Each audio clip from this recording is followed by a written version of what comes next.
Hechos capítulo 20, vamos a continuar avanzando un poco más aquí en el libro de Hechos de los Apóstoles, y estamos ya en el capítulo 20.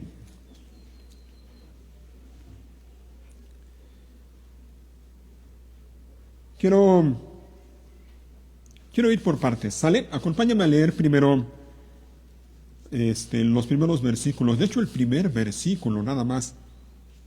De hecho, vamos a comenzar con la primera frase del versículo 1, capítulo 20, versículo 1, porque creo que vale la pena recordar algo. Dice la primera frase ahí en el versículo 1, cuando se acabó el alboroto, pregunta, ¿cuál alboroto? ¿De qué alboroto está hablando Lucas, el autor de Hechos? ¿Recuerdan?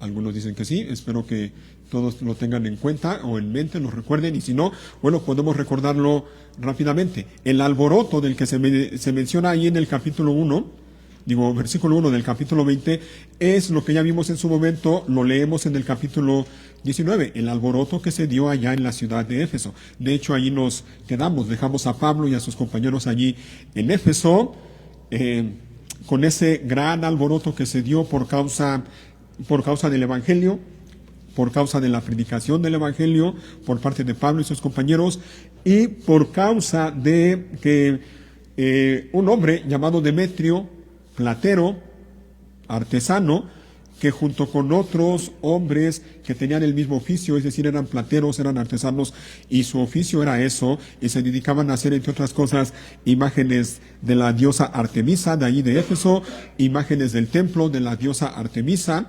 Cuando en Éfeso y en gran parte de la región de Asia Menor, mucha gente escuchó el mensaje del Evangelio, muchos creyeron en Cristo Jesús y se convirtieron a Dios, es decir, se volvieron de los ídolos, dejaron la idolatría y se volvieron a Dios de todo corazón.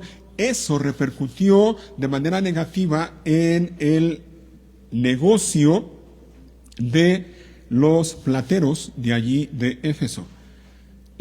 Sus ventas disminuyeron y, como consecuencia, las ganancias de estos hombres también disminuyeron.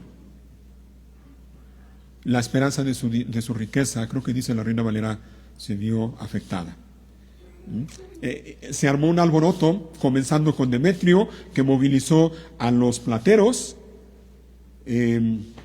Los plateros se llenaron de enojo, dice que montaron en cólera, en el capítulo 19, versículo 28, y comenzaron a gritar, grande es Diana o Artemisa de los Efesios. Se dirigieron al teatro de la ciudad. Para esto ya mucha gente alrededor de ellos los siguió. Algunos más o menos tenían idea de qué se trataba, otros no sabían ni de qué se trataba, pero allí estaban en el teatro, se juntó mucha gente y todos, dice, haciendo alboroto. Era un griterío, dice el capítulo 19, versículo 32, ahí en el teatro de Éfeso, adentro era un griterío. Unos gritaban una cosa, otros gritaban otra, todo era confusión, dice. De hecho, la mayoría ni siquiera sabían por qué estaban ahí. La gente estaba enojada, molesta, algunos sabían por qué, otros no tenían ni idea. Lo que sí sabían algunos hombres como Demetrio y los plateros es que no estaban nada a gusto ni con Pablo, ni sus compañeros, ni con el mensaje que estaban predicando. Y lo que querían era acabar con Pablo y sus compañeros, o por lo menos sacarlos a patadas de ahí de la ciudad de Éfeso. El Señor guardó a Pablo y a sus compañeros y no les hicieron nada en esa ocasión, gracias a Dios. Pero a ese alboroto se refiere Lucas, el autor, cuando dice ahí en el capítulo 20, versículo 1, cuando se acabó el alboroto, cuando ya por fin se calmaron las aguas, se acabó el alboroto allí, y dice entonces, continuamos leyendo en el versículo 1, Pablo mandó llamar a los creyentes. Se acabó el alboroto, y dice, Pablo mandó llamar a los creyentes. La pregunta sería, ¿a cuáles creyentes? ¿De qué creyentes está hablando? Bueno, esos creyentes de los que se habla ahí en el versículo 1 son los mismos creyentes, hombres y mujeres, que oyeron el mensaje del Evangelio allí en la ciudad, en Éfeso, y creyeron el Evangelio, creyeron en Cristo Jesús, se volvieron a Dios de todo corazón, dejaron la idolatría, dejaron otras prácticas pecaminosas, y se convirtieron al cristianismo, es decir, se convirtieron en discípulos de Jesús o se convirtieron en creyentes de Jesús. Esos hombres y mujeres, y podemos leer de ellos, de esos creyentes, en el capítulo 19, miren, si quieren, chéquenlo rapidito, capítulo 19, versículo 8, para ver de qué creyentes está hablando Lucas en el capítulo 20, pero en el capítulo 19 leemos de ellos. Dice del versículo 8, luego Pablo fue a la sinagoga y predicó con valentía durante los siguientes 3 meses, discutiendo persuasivamente sobre el reino de Dios. Pero, dice el versículo 9, algunos se pusieron tercos, rechazaron el mensaje y hablaron públicamente en contra del camino, es decir, en contra de Cristo Jesús. Él es el camino. Así que Pablo salió de la sinagoga y se llevó ¿a quiénes? A los creyentes con él. ¿Se fijan? Estos mismos creyentes son los creyentes de los que menciona Lucas, el autor, en el capítulo 20. Dice que se los llevó y les estuvo enseñando, continuó enseñándoles en la escuela de un hombre llamado Tirano durante los siguientes 2 años, dice ahí el capítulo 19, versículo 10. Y gente, dice en el versículo 10, gente de toda la provincia de Asia, tanto judíos como griegos, oyó la palabra del Señor. Así que esos creyentes que menciona Lucas en el capítulo 20, versículo 1, son los que ya leímos en el capítulo 19. Pablo los mandó llamar y dice nuevamente ahí en el 21, los mandó llamar a los creyentes y los alentó. El mensaje de hoy tiene que ver con esto, con alentar a otras personas. Si algo le preocupaba a Pablo era que los creyentes, no nada más de Éfeso, sino de todos los lugares donde él iba predicando, los verdaderos creyentes permanecieran firmes en la fe, y él se preocupaba por confirmarlos en la fe o por animarlos. Y lo hizo aquí en Éfeso. Dice que los mandó llamar y los alentó. Lo que yo quiero hacer en esta mañana, en el tiempo que vamos a estar aquí, es esto también. Lo que Pablo hizo con aquellos creyentes, yo quiero hacerlo también con ustedes. Y yo les pido que ustedes hagan lo mismo conmigo. Hermanos, la Biblia nos llama a alentarnos los unos a los otros. Y tenemos esa responsabilidad. Mi responsabilidad es alentarlos a ustedes, y la responsabilidad de ustedes es alentar a otros creyentes y alentarme también a mí. Mi hermano, se los digo de corazón, si algo necesito yo muchas veces es precisamente eso. Es aliento, es ánimo. Yo tengo luchas.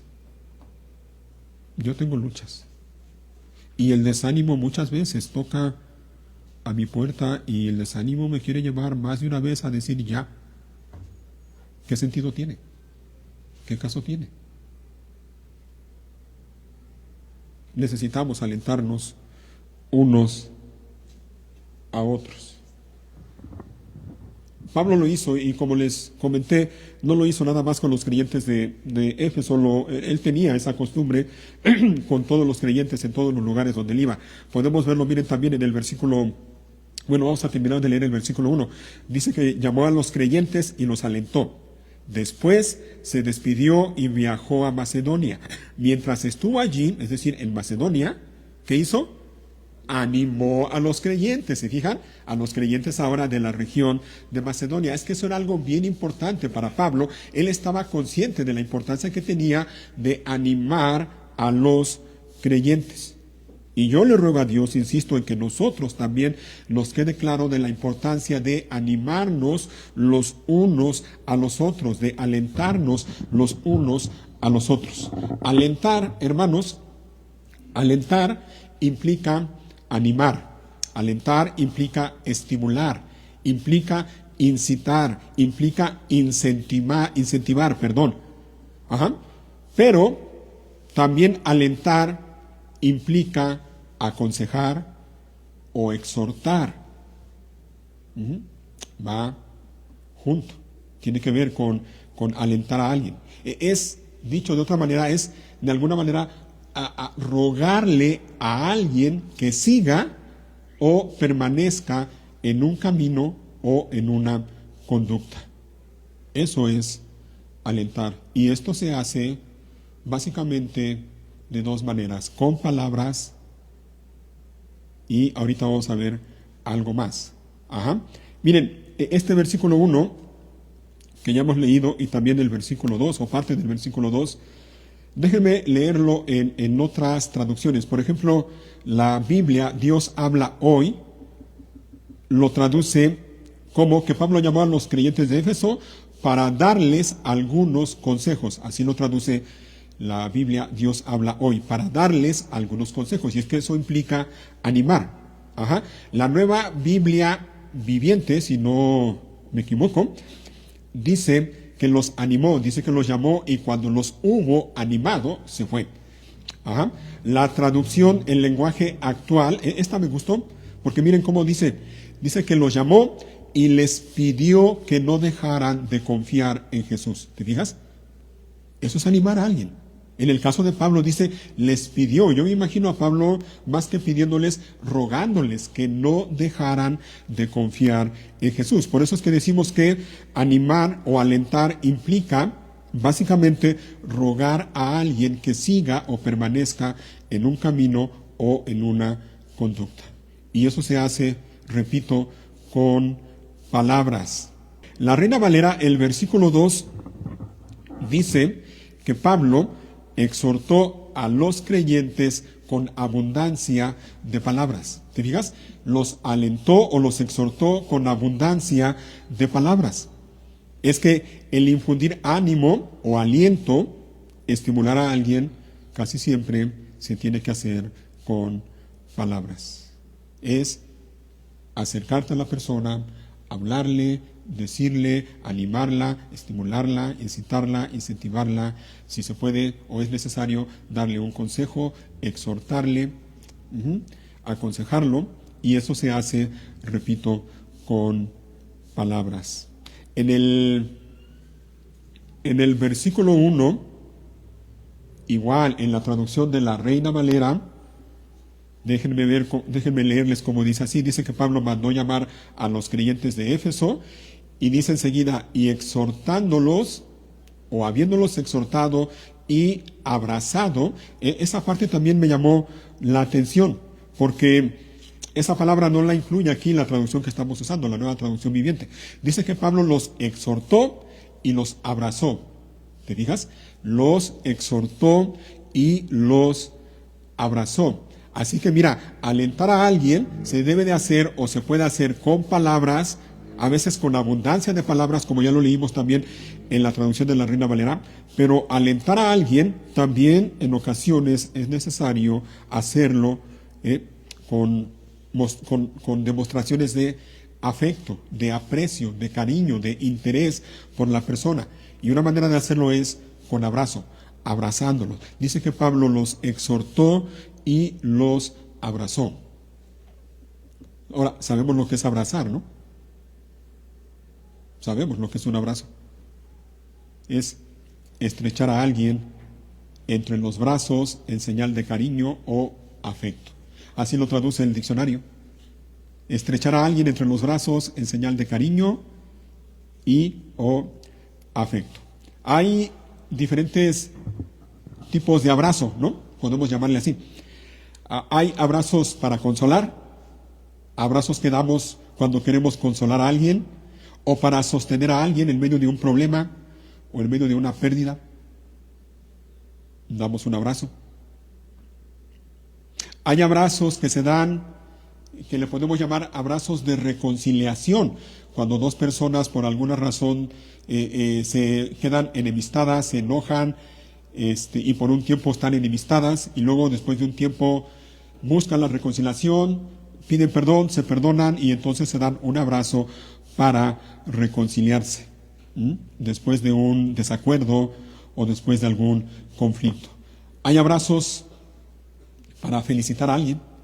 A lo mejor alguna vez has dado algún abrazo, ¿no? Para felicitar a alguien. O alguien te lo ha dado para felicitarte. Hay abrazos de bienvenida. Hay abrazos de despedida.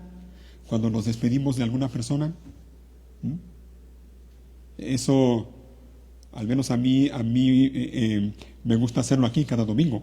Cuando vienen los hermanos y nos saludamos y le decimos buenos días, bienvenido y le damos un abrazo, y cuando se van también. Ujú. Pero el abrazo que quiero yo hacer énfasis en este momento es el abrazo fraternal. Es ese abrazo, esa demostración de afecto, ese gesto que transmite afecto, que transmite cariño, que transmite interés o preocupación por otra persona. A ese tipo de abrazo nos estamos refiriendo. Cuando la Biblia dice en la traducción de la Reina Valera que Pablo exhortó a los creyentes y los abrazó, estoy seguro que se refiere a este tipo de abrazo, un abrazo fraternal. Pablo sentía afecto por esos creyentes. Pablo sentía cariño por esos creyentes. Pablo tenía interés y preocupación por esos creyentes. Y una manera de mostrarles ese afecto, ese cariño, ese interés, esa preocupación, era exhortándolos con palabras, pero era también abrazándolos con este gesto físico. Podemos abrazar de manera literal a alguien, es decir, ponerle el brazo en la espalda o estrecharlo ahí entre nuestros brazos. Podemos hacerlo físicamente o literalmente, y podemos hacerlo también simbólicamente. A veces no podemos, o a veces por prudencia, es mejor no acercarnos tanto y abrazar a la persona, pero podemos abrazarlo de manera simbólica, si me permiten decirlo así. Y hay maneras de hacerlo también, y más adelante quiero mencionar un poco acerca de esto. Entonces, otra vez, quiero hacer énfasis en lo que dice el versículo 1 en la traducción de la Reina Valera. Y permítame insistir en esto. Dice que Pablo llamó a los creyentes y habiéndolos exhortado y abrazado. Fíjate las dos cosas, los exhortó y los abrazó. Yo creo, y más bien lo que quiero decir es que estoy convencido de que estas dos cosas han de ir siempre juntas: la exhortación y el abrazo, las muestras de afecto, de cariño, de interés por otra persona. Debemos exhortar, pero al hacerlo debemos mostrarle a la persona que sentimos afecto por él o por ella, que sentimos cariño, que nos interesa, que nos preocupa. Estas dos cosas han de ir juntas: la exhortación, el aliento, el animar a alguien, junto con el abrazo. Al exhortar, al animar, al alentar a alguien, repito, lo debemos de hacer con palabras. Y como cristianos, algo que debemos preocuparnos de transmitir a las personas para alentarlos o para animarlos o incentivarlos a que permanezcan, en este caso, en el camino del Señor y no se alejen de Él. Algo que tenemos que tomar en cuenta siempre, y debemos tener cuidado de hacerlo, es hacerlo con la palabra de Dios. A la hora de alentar a alguien, a la hora de exhortar a alguien, procuremos hacerlo con la palabra de Dios. Y la palabra de Dios, hermanos, si somos honestos y si tenemos la intención de veras de alentar o de exhortar o de aconsejar a la persona con la palabra de Dios, en ocasiones, en muchas ocasiones de hecho, si no es que en todas, tenemos que decir las cosas tal cual, como son, como dice la palabra de Dios.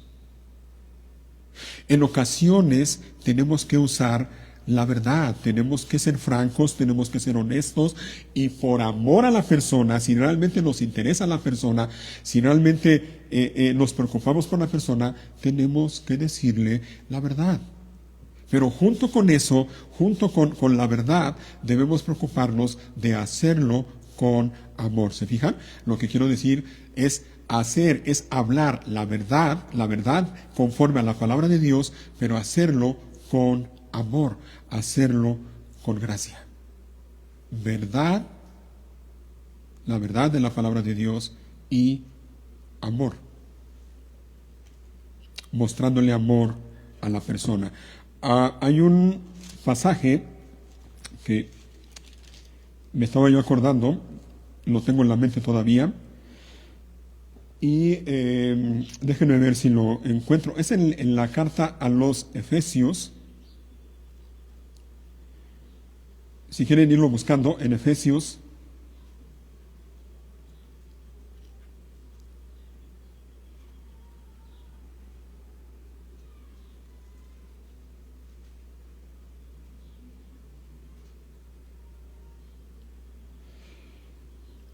Hablando del crecimiento espiritual, miren, Efesios capítulo 4.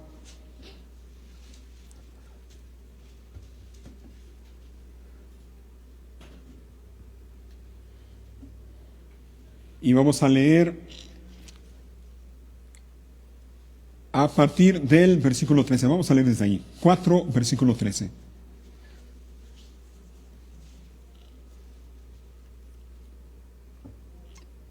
Hablando del apóstol Pablo del crecimiento que debe darse en los creyentes y en la iglesia, es un proceso. Y dice el versículo 13, ese proceso continuará hasta que todos alcancemos tal unidad en nuestra fe y conocimiento del Hijo de Dios, que seamos maduros en el Señor, es decir, hasta que lleguemos a la plena y completa medida de Cristo. Entonces ya no seremos inmaduros como los niños. No seremos arrastrados de un lado a otro, ni empujados por cualquier corriente de nuevas enseñanzas. No nos dejaremos llevar por personas que intenten engañarnos con mentiras tan hábiles que parezcan la verdad. Por cierto, ¿te fijas lo que es una señal clara de madurez espiritual? Un cristiano maduro es alguien que no se va a dejar llevar por enseñanzas extrañas con mentiras tan hábiles, dice, que parezcan verdad. Versículo 15, en cambio, aquí viene lo que yo quería decir, versículo 15, en cambio, hablaremos la verdad, ¿con qué dice? Con amor, ¿te fijas? Hablaremos la verdad con amor y así creceremos en todo sentido hasta parecernos más y más a Cristo, quien es la cabeza de su cuerpo, que es la iglesia. ¿Te fijas? Dice Pablo, cuando somos maduros podemos hablar la verdad, sí, por un lado, pero podemos y debemos hacerlo con amor. Habla la verdad, pero háblala con amor. Dos cosas que deben ir juntas, no pueden ir separadas. Si hablamos la verdad, debemos hacerlo con amor. Y si amamos a la persona, debemos hablarle la verdad. ¿Te fijas?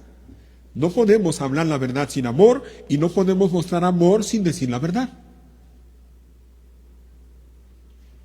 Y Pablo lo que hacía era eso. Dice que con los efesios, los creyentes de Éfeso, los exhortó y los abrazó. Los exhortó y los abrazó. Así que algo que podemos aprender de esto es lo que ya mencioné. Tengamos cuidado, hermanos. La Biblia nos llama a alentarnos, animarnos, exhortarnos unos a otros, pero tengamos cuidado a la hora de hacerlo. Debemos ser sabios, debemos ser prudentes y no debemos tratar de alentar, no debemos tratar de animar a alguien o de exhortarlo sin abrazarlo. Anímalo, exhórtalo, aliéntalo, pero al mismo tiempo abrázalo. Muéstrale afecto, muéstrale cariño, muéstrale interés. Y al mismo tiempo no debemos abrazar, pero sin exhortar.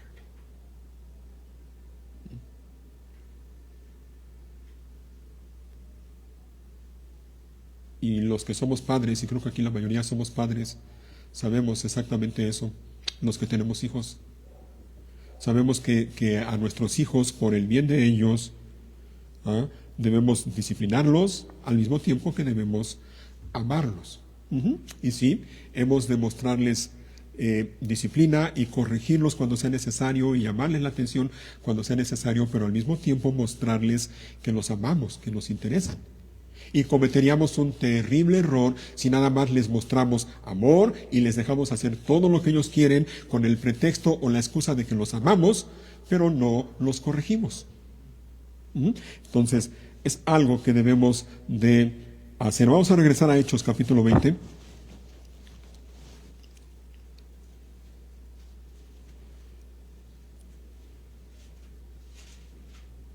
Dice el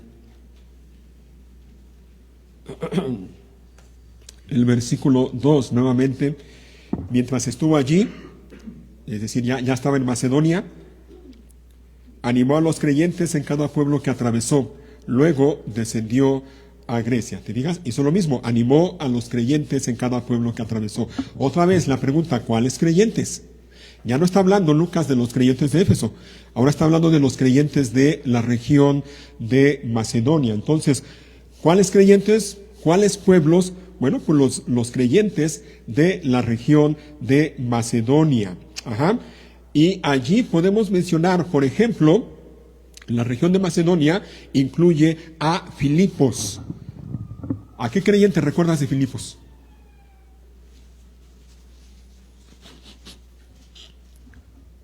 Allí en Filipos podemos recordar a Lidia. ¿Recuerda a Lidia? Aquella mujer vendedora de púrpura. Allí en Filipos podemos recordar a el carcelero de Filipos, y no solo él, sino su familia, que creyeron en el Señor y todos fueron bautizados. En la región de Macedonia también estaba Tesalónica. Y en Tesalónica, dice el libro de Hechos, capítulo 17, allí en Tesalónica muchos hombres griegos temerosos de Dios creyeron, y un gran número de mujeres prominentes. Y en Tesalónica también estaba la región de Berea. ¿Recuerdan? A los creyentes de Berea, aquellos que eran más, tenían más entusiasmo y escucharon con entusiasmo el mensaje de Pablo, y dice que un gran número de ellos creyó. Estos hombres de Berea que examinaban las Escrituras, dice en Hechos 17, para ver si lo que Pablo enseñaba era verdad. Ahí en la región de Macedonia también estaba Atenas. ¿A quién podemos recordar de Atenas? Bueno, en el capítulo 17 también leemos de un hombre llamado Dionisio, ¿no? Un miembro del concilio de allí de Atenas. Allí en Atenas también, en Hechos 17, se menciona a una mujer llamada Dámaris y a varios más. En Macedonia también estaba Corinto, y en Corinto también se menciona, en Hechos 18 se menciona a un hombre llamado Crispo. Él era líder de la sinagoga, y todos los de su casa, dice, creyeron en el Señor. Pero no solo eso, dice que muchos otros en Corinto también escucharon a Pablo, se convirtieron en creyentes y fueron bautizados. ¿Te fijas? Esos creyentes de esos lugares, de esos pueblos de la región de Macedonia, es a los que se refiere Lucas en el capítulo 2. Y por cierto, en todas estas ciudades, por la gracia de Dios, se fundó y quedó establecida una iglesia. La iglesia en Filipos, la iglesia en Tesalónica, la iglesia en Corinto, aún en Atenas se estableció una iglesia, y estoy seguro que también en Berea. Y dice el pasaje que Pablo animó a los creyentes en cada pueblo, en cada lugar en donde él había predicado. Así que, hermanos, miren, somos llamados. Si algo nos enseña este pasaje y el ejemplo del apóstol Pablo, es esto, y nos recuerda lo que la palabra de Dios nos enseña a ustedes y a mí. Somos llamados los unos a los otros a animarnos, a alentarnos, a exhortarnos, a cuidarnos los unos a los otros. Y hay un pasaje bien conocido que ustedes conocen, y quiero que lo veamos en Hebreos capítulo 10, la carta a los Hebreos, búsquenlo por favor. Hebreos capítulo 10.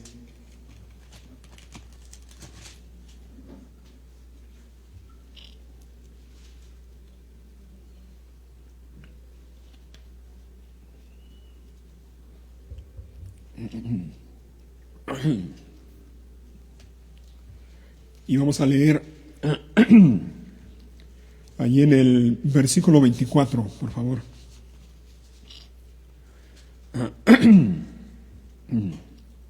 Versículo 24 dice: pensemos en maneras, ¿de qué? de motivarnos. ¿Ah? Motivarnos unos a otros a realizar actos de amor y buenas acciones. 25. Y no dejemos de congregarnos como lo hacen algunos, sino, ¿qué dice? Animémonos unos a otros, sobre todo ahora que el día de su regreso, ¿el regreso de quién? De Cristo, está cerca. ¿Te fijas? ¿Ah? Somos llamados entonces a animarnos, alentarnos, motivarnos unos a otros de diferentes maneras. Dice el 24, pensemos en maneras. Hay maneras de hacerlo. Ya hace un rato comentamos por lo menos 2 maneras en que podemos hacerlo esto. Con palabras y con muestras de afecto, particularmente con abrazo. Y esto, mi hermano, mi hermana, es responsabilidad tuya y es responsabilidad mía.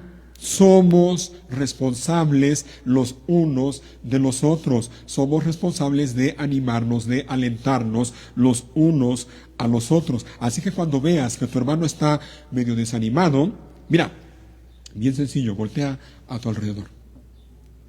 ¿Ves? ¿Ves los lugares vacíos que hay? ¿Qué piensas cuando pasa esto? ¿Te da igual? Espero que no te dé igual. Espero que no digas, ay, a mí que yo voy y ya, ¿no? Espero que no pienses así. ¿Ah? Y por lo menos, hermano, hermana, por lo menos deberíamos preguntarnos por qué. Y pensar en los hermanos que no están aquí. Y por lo menos, como comentaba yo hace un momento, si no podemos abrazarlos físicamente, sí podemos abrazarlos simbólicamente. Abrázalos con tus oraciones. Ora por ellos. Pero no solo eso, mira, a estas alturas ya realmente no tenemos excusa. Agarra tu teléfono y mándale un mensaje, por lo menos un saludo. Hermano, hermana, Dios te bendiga, espero que estés bien. Te extrañamos el domingo. ¿Está todo bien? ¿Puedo orar por ti? ¿Te fijas? Es así. Somos responsables los unos de los otros. Piensa, como dice aquí, textualmente el pasaje de Hebreos que acabamos de leer, piensa en qué manera puedes motivar a tus hermanos. Piensa de qué manera puedes animarlos. Y mi hermano, eso requiere, podemos hacerlo también con abundancia de palabras, como leímos que Pablo lo hizo con los creyentes de Éfeso. Pero para hacerlo, eso requiere tiempo. Y para hacerlo, eso requiere interés de nosotros hacia los hermanos, requiere que nos preocupemos por ellos. La pregunta es, ¿te preocupas por tus hermanos? ¿O no? ¿Te interesan? ¿O no? ¿Te interesa tu iglesia? ¿O no? ¿Te preocupas por ellos? ¿O no? ¿Ah? Y para poder alentarlos o animarlos o exhortarlos también, hermano, hermana, se requiere tiempo. Tiempo para estar ahí al lado de ellos. Y a veces, lamentablemente, tenemos que reconocer que lo que menos queremos dar es tiempo. Y ponemos excusa, ¿no? Tengo que hacer esto, tengo que hacer lo otro, no puedo. Así que yo quiero animarte y quiero exhortarte a que lo hagas. Alienta a tus hermanos, a los que están aquí y a los que no están. Anima a tus hermanos aquí, es algo que también me han oído decirlo muchas veces. Al terminar el culto, te lo ruego, no salgas corriendo de este lugar. A veces pareciera que algunos lo único que están esperando o están nada más contando el tiempo, ya. Y en cuanto terminamos, vámonos. Tómate un tiempo, tómate unos minutos, saluda a tus hermanos, platica tantito con ellos, aliéntalos, anímalos. Repito, eso es responsabilidad de cada uno de nosotros. Entonces, el pasaje de Hebreos que leímos, te recomiendo que te lo grabes de memoria, lo memorices. Déjame leerlo nuevamente. Hebreos 10:24. Pensemos en maneras de motivarnos unos a otros a realizar actos de amor y buenas acciones, y no dejemos de congregarnos como lo hacen algunos, sino animémonos unos a otros, sobre todo ahora que el día de su regreso se acerca. No dejemos de congregarnos, hermano, hermana. También quiero animarte, alentarte, exhortarte a esto. No dejes de congregarte. No dejes de congregarte, te lo ruego. Organiza tus actividades del domingo alrededor de la iglesia. No pongas a la iglesia en segundo lugar, o en tercer lugar, o en cuarto lugar, o en último lugar. Pon la reunión de la iglesia en primer lugar. Dedícale a Dios las primeras horas de este día. Reúnete con tus hermanos para alabar a Dios y para escuchar la palabra de Dios, y después entonces ya puedes realizar algunas otras actividades. Esto es bien importante, no dejes de congregarte. Y aquí también es algo en lo que debemos y podemos animarnos y alentarnos y exhortarnos unos a otros. Tú te das cuenta, mira, hay hermanos que por alguna u otra razón se ausentan de la reunión de la iglesia frecuentemente. Yo sé, y lo he dicho muchas veces, yo sé que sí, hay ocasiones en que es por causa de fuerza mayor, y cuando eso pasa, ni qué hablar, o sea, no se puede. Pero me temo que en muchas ocasiones, pudiendo estar aquí, prefieren estar en otro lado.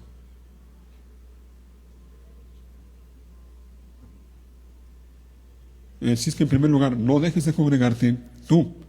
Y cuando veas que alguien está ausentándose frecuentemente, acércate a él, acércate a ella y anímalo, aliéntalo, abrázalo,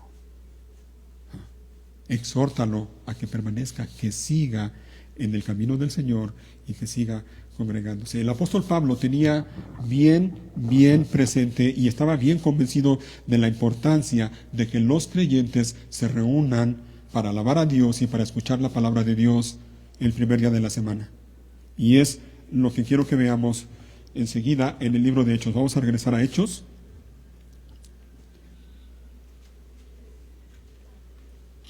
Vamos a seguir leyendo, miren.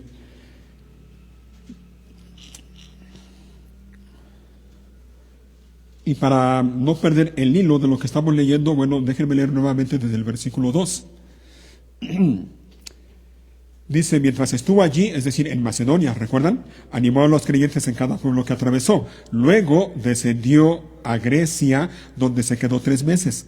Se preparaba para regresar en barco a Siria, cuando descubrió que unos judíos tramaban una conspiración contra su vida. Entonces decidió regresar por Macedonia, es decir, por tierra. Versículo 4. Varios hombres viajaban con él. Sus nombres eran Sópater, hijo de Pirro de Berea, Aristarco y Segundo de Tesalónica, Gallo de Derbe, Timoteo, también Tíquico y Trófimo de la provincia de Asia. Ellos se adelantaron y nos esperaron en Troas. Por cierto, ¿te fijas cómo dice el 5? Dice, ellos se adelantaron y nos esperaron en Troas. ¿Sabes quién está hablando allí? Lucas, el autor. Otra vez Lucas ya va acompañando a Pablo y a los demás hermanos en ese viaje.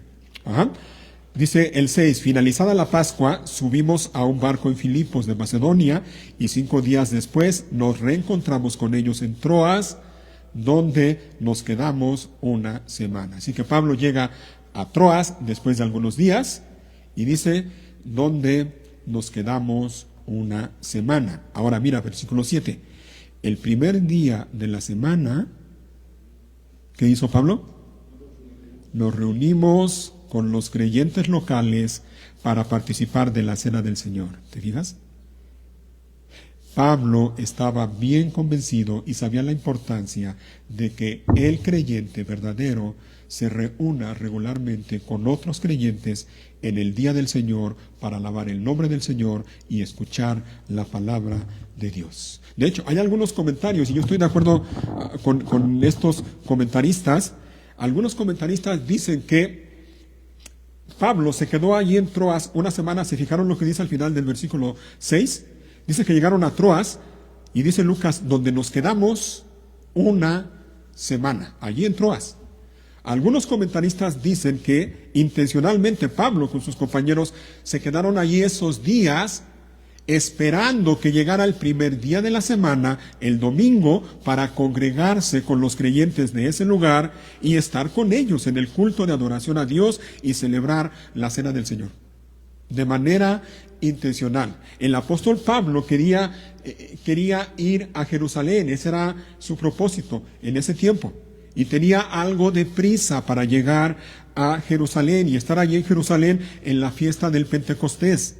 Pero con todo y esto, con todo y sus planes, con todo y la prisa que llevaba, él estuvo dispuesto a quedarse allí en Troas unos días hasta el primer día de la semana para que en ese día se congregara con los creyentes de ese lugar para participar de la cena del Señor. ¿Te fijas? Pablo puso sus planes a un ladito para estar allí en la reunión de la iglesia en Troas el primer día de la semana. Pablo puso como prioridad la reunión de la iglesia con los creyentes de allí de Troas, para alabar a Dios, para reunirse en el día del Señor y alabar a Dios y escuchar la palabra de Dios y celebrar la cena del Señor. Mira, mi hermano, mi hermana, allí en Troas, el versículo 7, en lo que leemos, no era cualquier día, era el primer día de la semana, el domingo, el día del Señor, era domingo, y Pablo se reunió con los creyentes.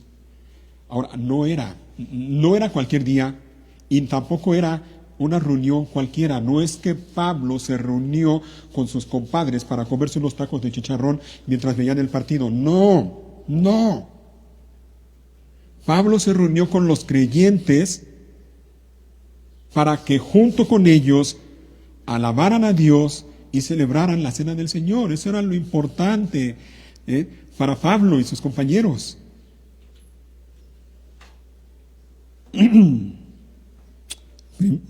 Primer día de la semana, y Pablo se reunió con los creyentes locales. Y me gusta como dice aquí la Nueva Traducción Viviente. Dice que nos reunimos con los creyentes locales. ¿Sabes en dónde se reunió Pablo? En la iglesia local de Troas.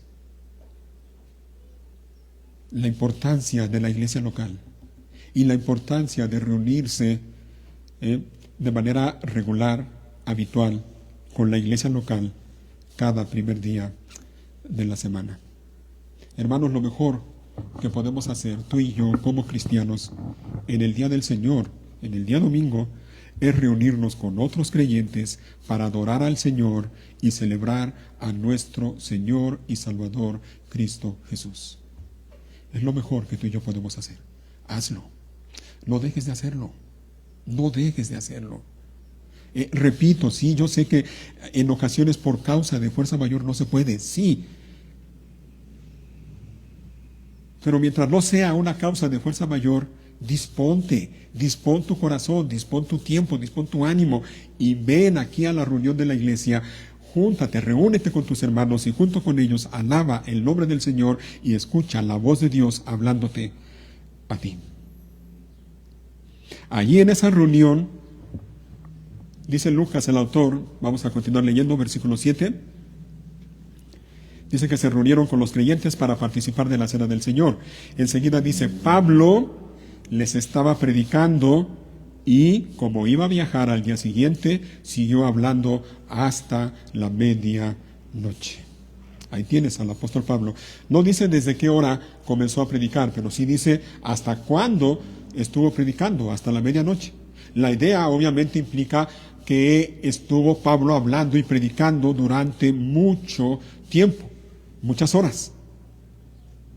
¿No?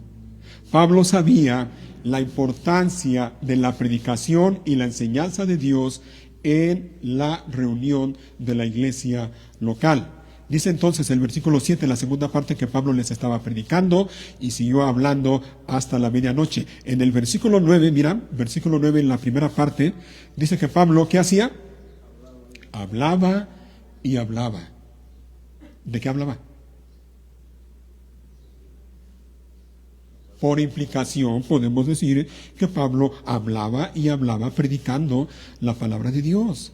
Y en el versículo 11, en la segunda parte del versículo 11, dice que Pablo siguió hablando, es decir, predicando y enseñando. ¿Hasta cuándo?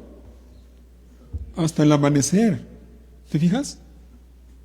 Y esto nos enseña algo. Podemos aprender aquí algo respecto a la iglesia local, respecto a los líderes de la iglesia y respecto a la palabra de Dios. Y aquí te va, mira, hermano, hermana, en el culto de adoración, cuando la iglesia está congregada en el día del Señor, alabando el nombre del Señor, en el culto de adoración, lo más importante es la predicación y la enseñanza de la palabra de Dios.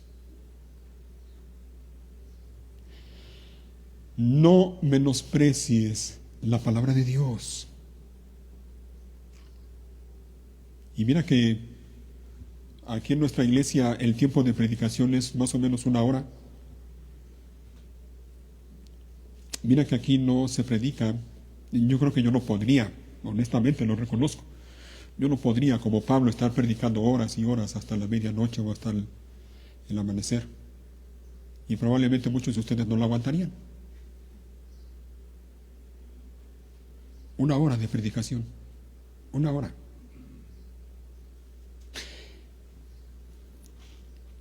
Hermanos, debemos de tener en cuenta esto. En el culto de adoración, lo más importante es la predicación y la enseñanza de la palabra de Dios. Y repito, me has oído decirlo muchas veces. No es por la persona que está hablando. No, la persona que está hablando aquí es lo de menos. Es lo menos importante. Aquí lo importante es la palabra de Dios. Cada vez que estamos en este lugar y se abre este libro y lo leemos y meditamos en él, estamos pisando suelo santo. Y lo digo completamente convencido de lo que estoy diciendo. Estamos pisando suelo santo. Estamos delante de Dios y estamos delante de su palabra. Y lo mejor que podemos hacer es venir a este lugar y venir preparados con la intención de escuchar la voz de Dios hablándonos a nosotros. Ahí en Troas, en la reunión de la iglesia de Troas con los creyentes, dice que Pablo les estaba predicando hasta la medianoche. Versículo 8, vamos a continuar allí. El cuarto de la planta alta donde nos reuníamos, ¿te fijas? Imagínate una casa en aquel entonces. Estaban reunidos en un piso alto. Dice, donde nos reuníamos estaba iluminado con muchas lámparas que titilaban. Como Pablo hablaba y hablaba, a un joven llamado Eutico, que estaba sentado en el borde de la ventana, le dio mucho sueño. Finalmente se quedó profundamente dormido y se cayó desde el 3er piso y murió.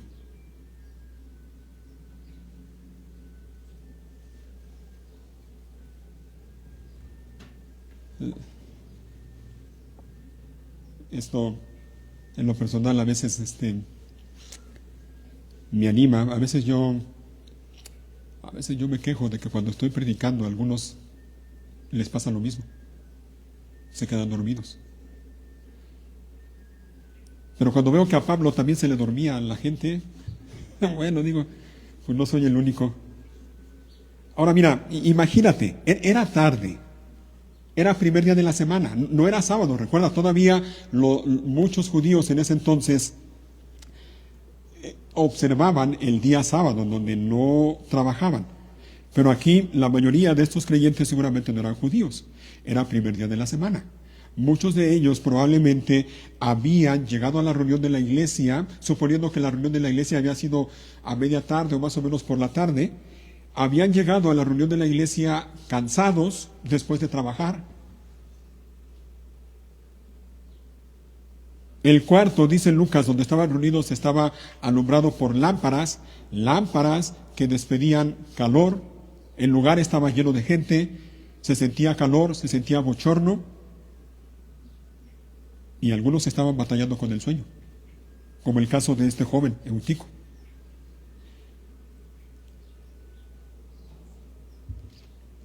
Es interesante, no sé si tengas ya, si se puede ver la Reina Valera. En el versículo 9, mira cómo dice: un joven llamado Eutico, que estaba sentado en la ventana, mira cómo dice, rendido de un sueño profundo, por cuanto Pablo disertaba largamente, y enseguida dice, vencido del sueño. ¿Sabes lo que me dice esa frase? Cuando dice vencido del sueño, que él estaba luchando. Él estaba luchando para no quedarse dormido, pero finalmente el sueño lo venció. Y se quedó dormido, profundamente dormido. Luchaba contra el cansancio, estaba luchando contra el sueño y se quedó dormido. El sueño lo venció. Y se cayó de la ventana, estaba sentado al borde de la ventana, se quedó profundamente dormido, se cayó y murió, dice al final del versículo 9. Y estaba muerto, muerto. Y podemos confiar en que esto era así, porque ¿recuerdas quién es el autor del libro de Hechos? Lucas. ¿Y recuerdas cuál era el oficio, cuál era a qué se dedicaba Lucas? Él era médico, él era doctor. Y él entonces pudo comprobar que aquel joven estaba muerto. Dice el versículo 10, Pablo bajó, se inclinó sobre él y lo tomó en sus brazos. No se preocupen, les dijo, está vivo. Entonces todos regresaron al cuarto de arriba, participaron de la cena del Señor y comieron juntos. Pablo siguió hablándoles hasta el amanecer y luego se fue. Mientras tanto llevaron al joven a su casa vivo y sano. ¿Te fijas? Se murió, pero dice el versículo 12, lo llevaron a su casa vivo y sano y todos sintieron un gran alivio. ¿Qué nos enseña? ¿Qué podemos aprender o qué podemos aplicar en nuestra vida de esta historia que acabamos de leer con este joven Eutico y con la reunión de la iglesia y con Pablo y con nosotros? ¿Qué podemos aprender de esto? Mira, en el caso de Eutico, él estuvo ahí en la reunión y estuvo luchando con el cansancio físico, estuvo luchando con el sueño físico, hasta que el sueño lo venció y se durmió y se cayó y murió. Una de las cosas que yo quiero animarte a que hagas y quiero exhortarte a que lo hagas es esta: lucha contra el cansancio, lucha contra el sueño. Y sí, yo creo que podemos decirlo, se vale decirlo, lucha contra el cansancio y lucha contra el sueño físico. Yo entiendo que aquí en este lugar, y ahorita todavía no hace mucho calor, pero ya viene, ya no tarda el calor y ya sabemos cómo se pone este lugar. Y a veces estamos cansados y estamos batallando con el sueño y a veces nos gana el sueño. Lucha contra el cansancio, lucha contra el sueño. Haz lo necesario, hermano, hermana, te lo ruego, te lo pido.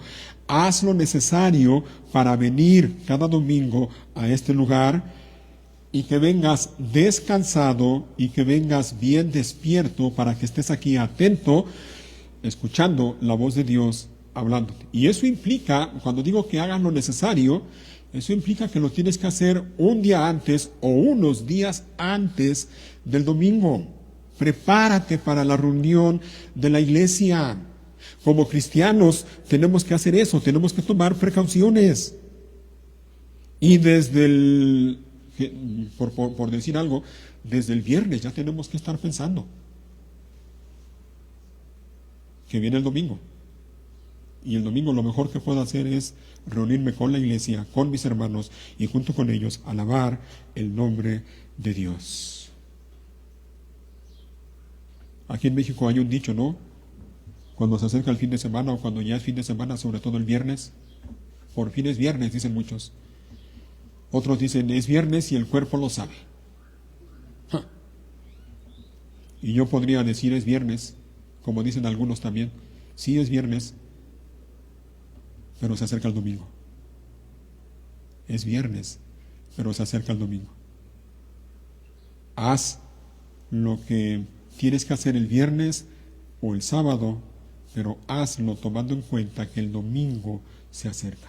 Y el domingo lo mejor que puedes hacer es congregarte con tus hermanos en tu iglesia local y junto con ellos alabar y adorar el nombre del Señor y participar de la cena del Señor, si es que eres cristiano, si es que has nacido de nuevo, e incluso junto con ellos participar de los alimentos. ¿Te fijas que es también lo que dice Lucas en este pasaje que estamos leyendo? Dice que participaron de la cena del Señor y comieron juntos.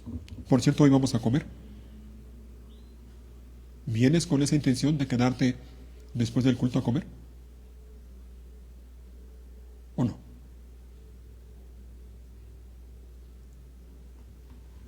O dicen, no, yo qué me voy a quedar a comer. Ya estuve en el culto y ya que se conformen con eso, yo ya me voy. Ojalá que no sea esa tu manera de pensar. No lo hagas. No lo hagas.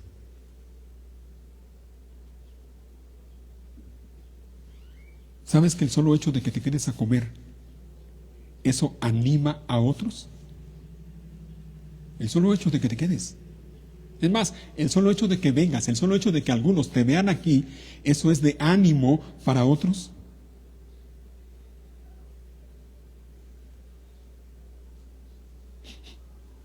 Así que lucha contra el cansancio físico, lucha contra el sueño físico. Haz lo que tengas que hacer para venir aquí a este lugar descansado y despierto, hablando físicamente, pero hay algo más importante y más serio. Cuidado, hermano, hermana, cuidado con el cansancio y con el sueño espiritual. Cuidado. Cuidado con el aburrimiento. Cuidado con el aburrimiento ante la reunión de la iglesia, es decir, que te aburra venir a la reunión de la iglesia. Cuidado. Cuidado con el aburrimiento ante la palabra de Dios. Cuidado. Ten cuidado, hermano. Y a mí como pastor me toca exhortarte para esto. Cuidado, no te duermas espiritualmente. No te duermas ante la palabra de Dios. Y repito, estoy hablando en términos espirituales. Lo peor que puede pasar si te duermes físicamente aquí mientras estoy predicando es que te dé un poco de vergüenza, ¿no? Y ya. Pero el sueño espiritual, cuidado con eso, es bien serio. Cuidado. Cuidado con el aburrimiento o el sueño ante la palabra de Dios. Porque si te duermes espiritualmente, eso te puede causar la muerte. Y no la muerte física, sino la muerte espiritual. Cuidado con eso.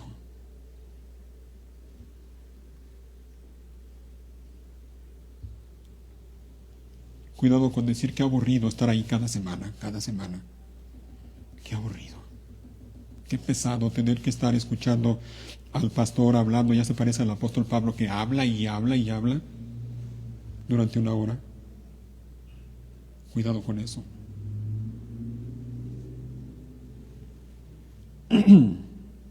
Es bien serio esto, ¿eh? Y nosotros somos responsables por cuidar nuestro crecimiento espiritual. Somos responsables por luchar contra el aburrimiento, contra el cansancio espiritual, contra el sueño espiritual, porque si no lo hacemos, corremos el riesgo de irnos deslizando poco a poco, y esto muchas veces es imperceptible, te vas alejando, poco a poco. Y mira cómo es, repito, es bien sutil y a veces es imperceptible. Comienzas por dejar de leer la Biblia en tu casa, ya no la lees. No la lees. Te conformas nada más con venir el domingo y escuchar y ya vine, ya escuché, ya todo bien. No lees la Biblia en tu casa, no oras, comienzas así. Después comienzas o continúas ausentándote de la iglesia. Faltas un domingo y luego dentro de, ¿qué te gusta? 2 meses vuelves a faltar. Pero poco a poco te vas ausentando más frecuentemente. Poco a poco. Hasta que simplemente ya ni lees en tu casa la Biblia, ni te alimentas de la palabra de Dios, ni oras, ni te congregas en la iglesia. Te alejas. Y eso, nada más, cuando una persona termina alejada de las cosas de Dios y de las cosas de la vida cristiana y de la iglesia cristiana, eso nada más muestra una cosa. En realidad, la persona no era. Ella creía o él creía que era cristiano, pero en realidad no lo era.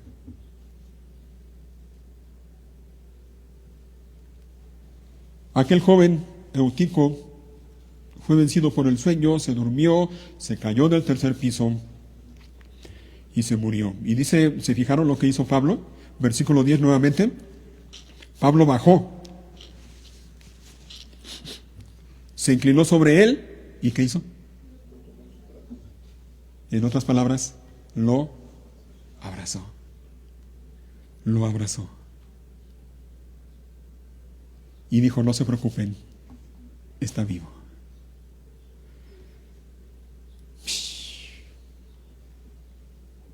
El título de esta predicación es amor, verdad y abrazos.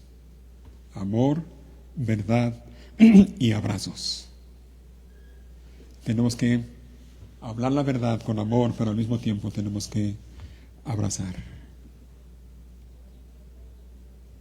¿Saben lo que significa el nombre Eutico? Yo no lo sabía, pero bueno, ya viendo, leyendo, me enteré de lo que significa el nombre Eutico.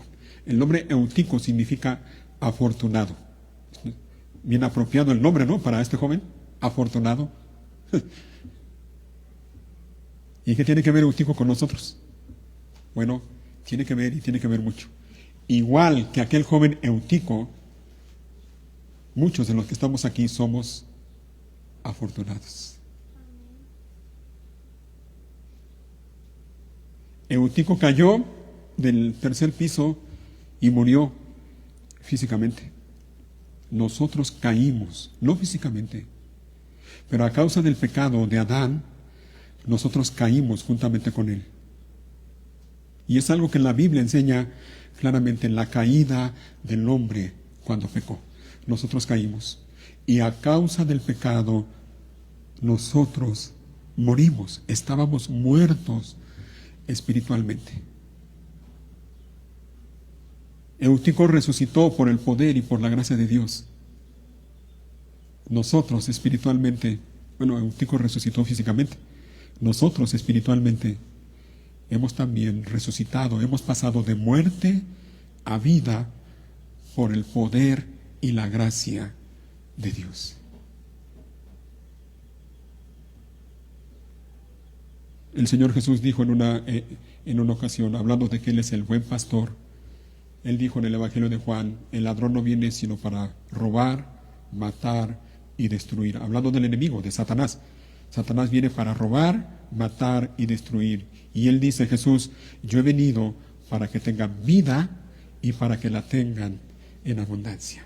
A eso vino Cristo, a darnos vida, a ti y a mí que estábamos muertos espiritualmente a causa del pecado.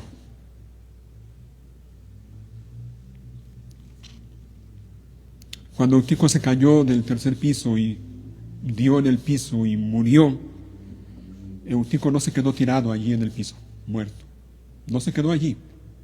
Hubo alguien que se preocupó por él, alguien que se acercó a él, alguien que lo tomó en sus brazos. El apóstol Pablo dice que bajó, se acercó a él y lo abrazó. ¿Y esto qué tiene que ver con nosotros? Bueno, creo que también nos enseña algo. Hermano, hermana, acércate, preocúpate por aquellos a tu alrededor que están muertos espiritualmente. Y todos tenemos a nuestro alrededor familiares o conocidos que están en esa condición. Están muertos espiritualmente. Haz lo mismo con ellos, haz lo mismo que hizo alguien contigo en alguna ocasión. En algún momento de tu vida tú estuviste en la misma condición, estabas lejos de Dios, siendo rebelde a Dios, siendo rebelde a la voz de Dios, estabas muerto en tus delitos y pecados, como dice la Biblia, pero alguien se preocupó por ti. Alguien se acercó a ti y te abrazó. A lo mejor lo hizo literalmente, físicamente, o te abrazó simbólicamente con sus oraciones y estuvo orando por ti mucho tiempo.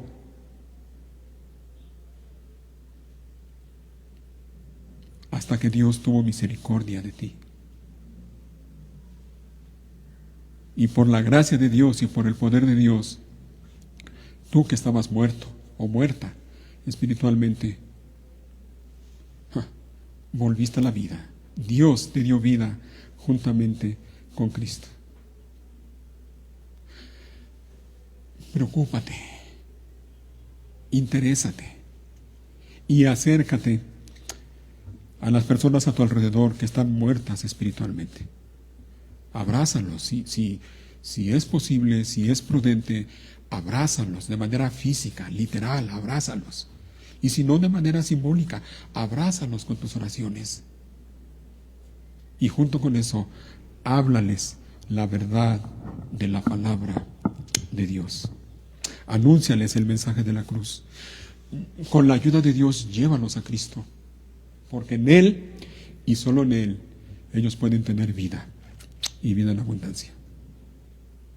Acércate a ellos, abrázalos, muéstrales afecto, muéstrales cariño, muéstrales que te preocupas por ellos, pero también adviérteles, háblale la verdad y adviérteles del peligro de estar al borde de la ventana porque se pueden caer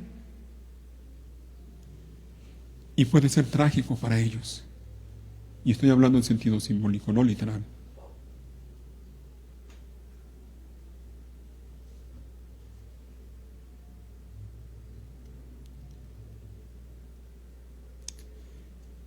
Abrazan las personas que vengan a nuestra iglesia por primera vez. Eso es algo que tenemos que hacer cada uno de nosotros.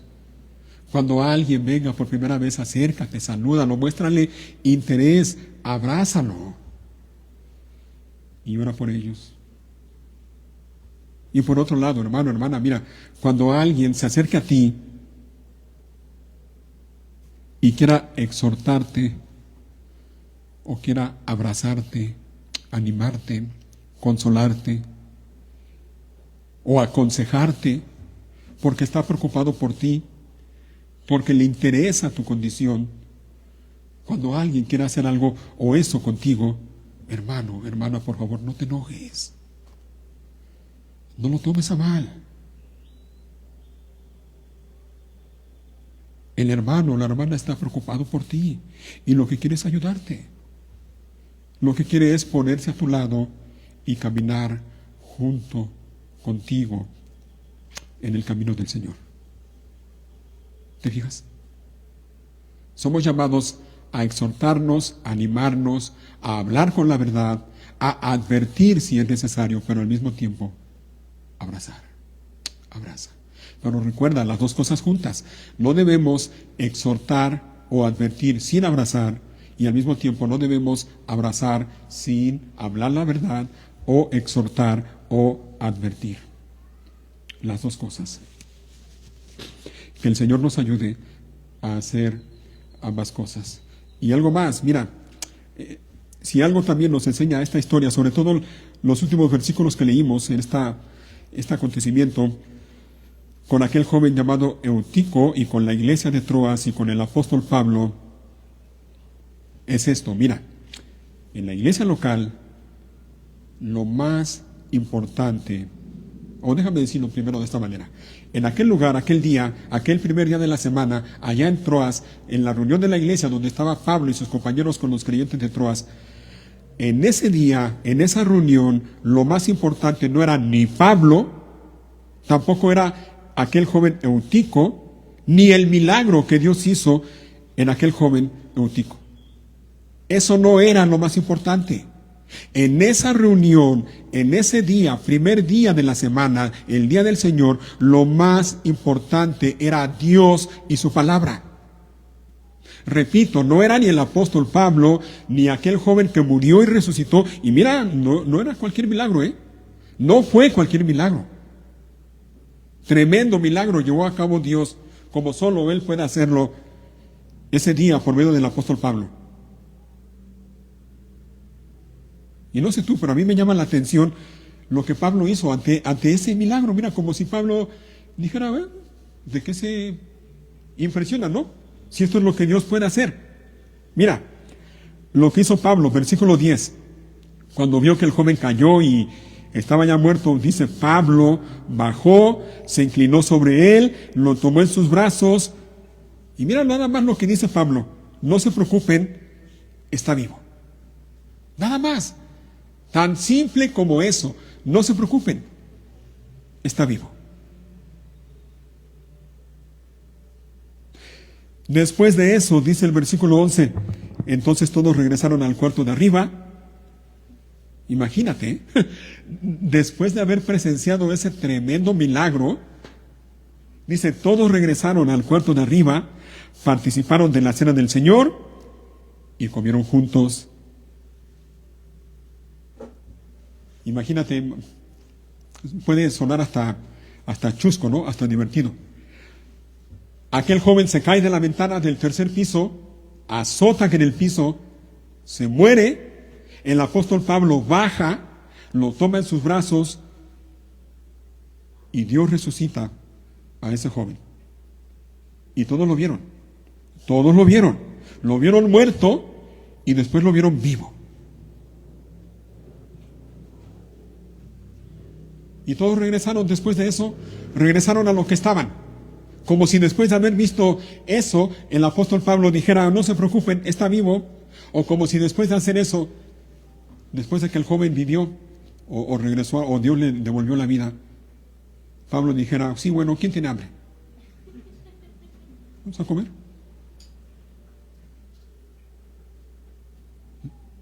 Es que lo más importante no era ni Pablo, ni el joven Eutico, ni el milagro que ocurrió. Lo más importante era Dios y su palabra.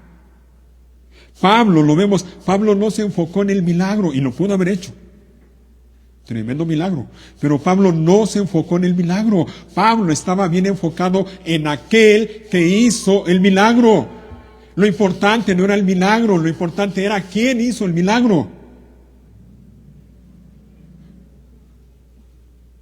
Y lo importante en ese lugar no era lo que los demás podían decir, era lo que Dios tenía que decirles. Y Pablo estaba bien convencido de eso. Y después del milagro, ¿te fijaste que continuó haciendo Pablo? Versículo 10.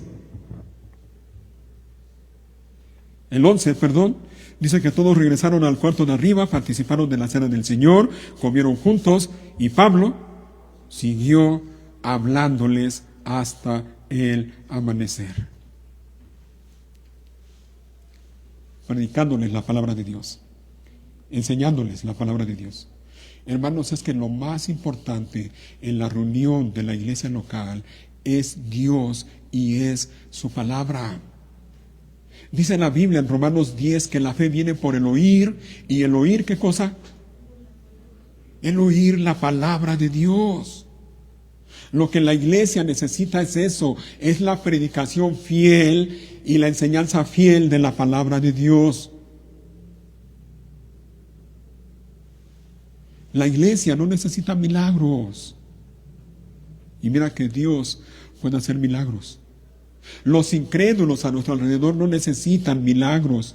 Lo que necesitan los incrédulos y los creyentes dentro de la iglesia es, repito, la predicación y la enseñanza fiel de la palabra de Dios.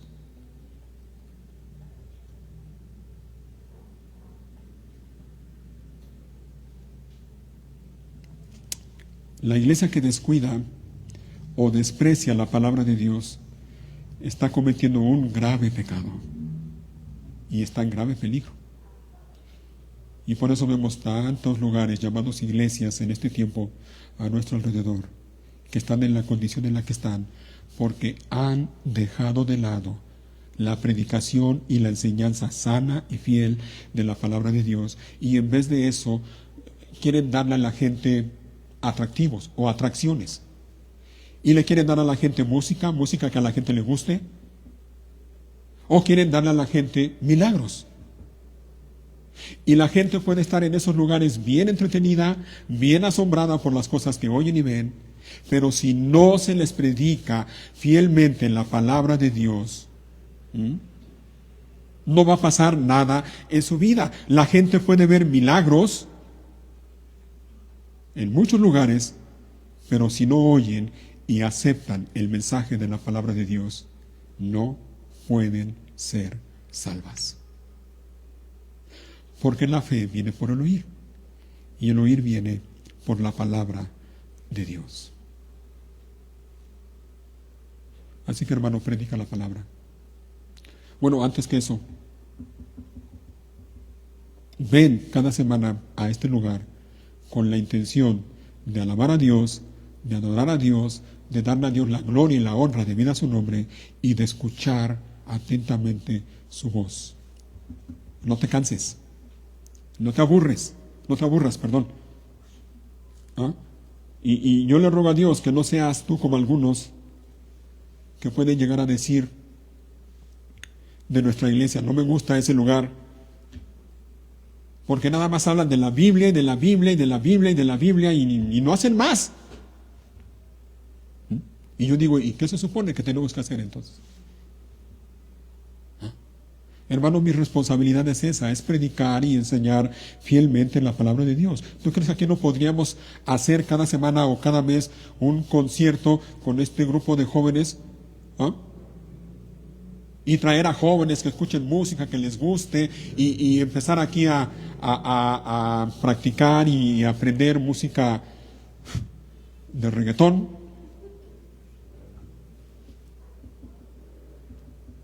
Y hacerlo con tal de llamar la atención de los jóvenes. Y hasta como negocio, ¿no? Porque pues cobramos una pequeña cuota de recuperación. No, hermanos, no. No, lo que la gente necesita es la predicación de la palabra de Dios. Podríamos organizar una cruzada de milagros, como en muchos lugares hay. Gran cruzada de milagros. Y la gente puede salir con su milagro, pero bien lejos de Dios.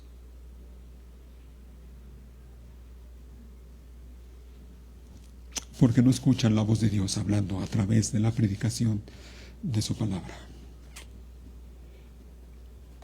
Ven a este lugar y ven con la intención de escuchar la predicación de la palabra de Dios. Y predica la palabra de Dios. Tú predica la palabra de Dios a las personas a tu alrededor. Lo que la gente necesita es invocar el nombre del Señor para que sea salvo. ¿Recuerdas? Romanos 10 nuevamente. Todo aquel que invocare el nombre del Señor será salvo. Pero, ¿cómo van a invocar a aquel en el que no creen? ¿Y cómo van a creer en aquel del que no han oído? ¿Y cómo van a oír si no hay quien les hable? Habla, predica la palabra de Dios. Depende del poder del Espíritu de Dios al hacerlo, y tú dedícate a hablar a otros la palabra de Dios y que Dios haga la obra en la vida de las personas que Él quiera. Vamos terminando ya, pónganse de pie, y quiero terminar leyendo un pasaje de la Escritura y nos va a servir también como preparación para la Cena del Señor que vamos a celebrar en un momento.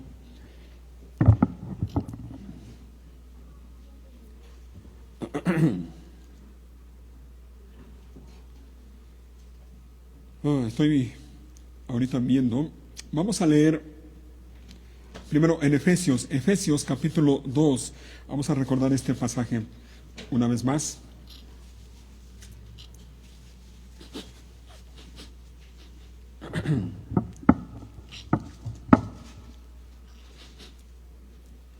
Efesios capítulo 2 y versículo 1. 2:1. Y dice así la palabra de Dios: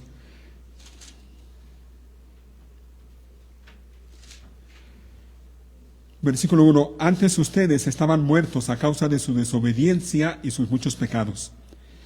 Vivían en pecado, igual que el resto de la gente, obedeciendo al diablo, el líder de los poderes del mundo invisible, quien es el espíritu que actúa en el corazón de los que se niegan a obedecer a Dios.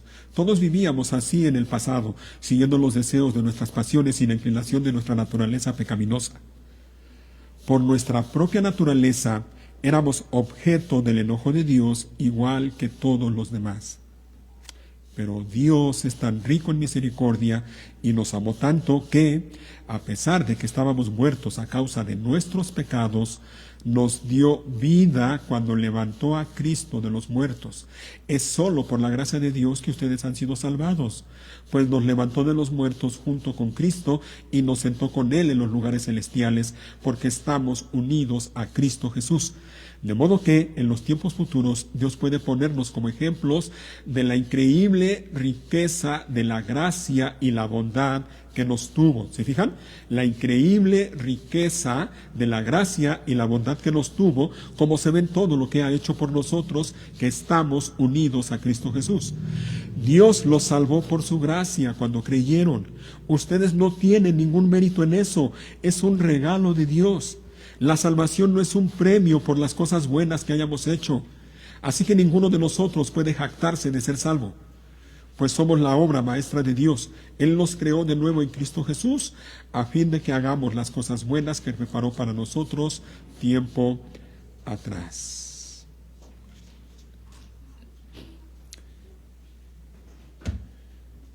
Podemos decir como aquel ciego al que Jesús le devolvió la vista, cuando le preguntaron: ¿quién te sanó? ¿Quién es ese hombre? Y él respondió: yo no sé quién es, yo no sé quién sea.